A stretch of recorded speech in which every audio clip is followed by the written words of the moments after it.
নানাবিধ টালবাহানায় শুক্রবার মধ্যরাতে সম্পন্ন যাদবপুর বিশ্ববিদ্যালয়ের ইসি বৈঠক। সব বিভাগের পড়ুয়াদের উপস্থিতিতে অরবিন্দ ভবন ক্যাম্পাসে শুরু হয় বৈঠক। পড়ুয়াদের দাবি দাওয়া শুনতে এবং তাদের বিশ্ববিদ্যালয়ের কর্মকাণ্ড সম্পর্কে জানাতে বৈঠকে উপস্থিত ছিলেন উপাচার্য ও সহ উপাচার্য। মূলত পড়ুয়াদের দাবি, গত বছর বিশ্ববিদ্যালয়ের এক ছাত্রের রহস্য মৃত্যুর পর যে তদন্ত শুরু হয়েছিল তার গতিবিধি বর্তমানে ঠিক কোন পর্যায়ে দাঁড়িয়ে তা জানাতে হবে বর্তমান ছাত্রছাত্রীদের। এমনকি অভিযুক্তদের আত্মপক্ষ সমর্থনেরও সুযোগ দেওয়া প্রয়োজন। এই বিষয়ে ইসি বৈঠকে আবেদন জানান পড়ুয়ারা।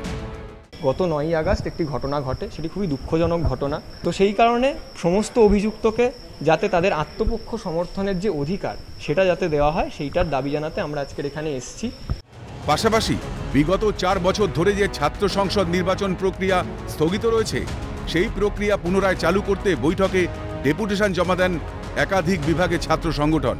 এমনকি পিএইচডি পরীক্ষায় ভর্তি প্রক্রিয়া যে দুর্নীতি হয়েছে তা প্রকাশ্যে আনতে উপযুক্ত তদন্ত কমিটি গঠন প্রয়োজন দাবি পড়ুয়াদের। গত 4.5 বছর ধরে আমরা জানি যে কোনো ছাত্র সংসদ নির্বাচন হয়নি। সেই নিয়ে আমরা আজকের এখানে আমাদের সমস্ত যারা ছাত্র সংসদ তারা সবাই মিলে ডেপুটেশন দিয়েছি, দাবি জানিয়েছি অবিলম্বে এই ছাত্র সংসদ নির্বাচনের যে প্রক্রিয়া সেটি শুরু করা হয় এবং এই বছর যাতে নেক্সট একাডেমিক ইয়ারের মধ্যে আমাদের যে স্টুডেন্টস ইউনিয়ন ইলেকশন সেটি যাতে কন্ডাক্ট করানো হয়।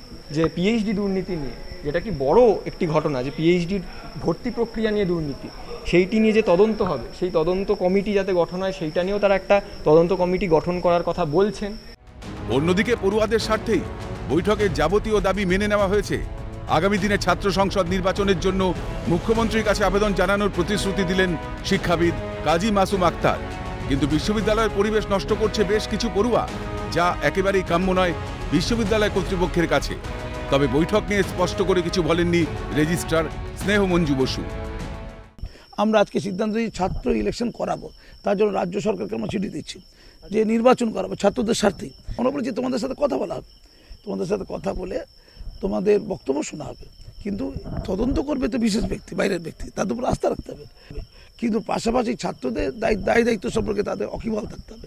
কোনো কোনো ছাত্র দেখছি বাইরে মদ খাচ্ছে, তার বিশৃঙ্খলা করছে, অসভ্যতা করছে, এগুলো বন্ধ করতে হবে।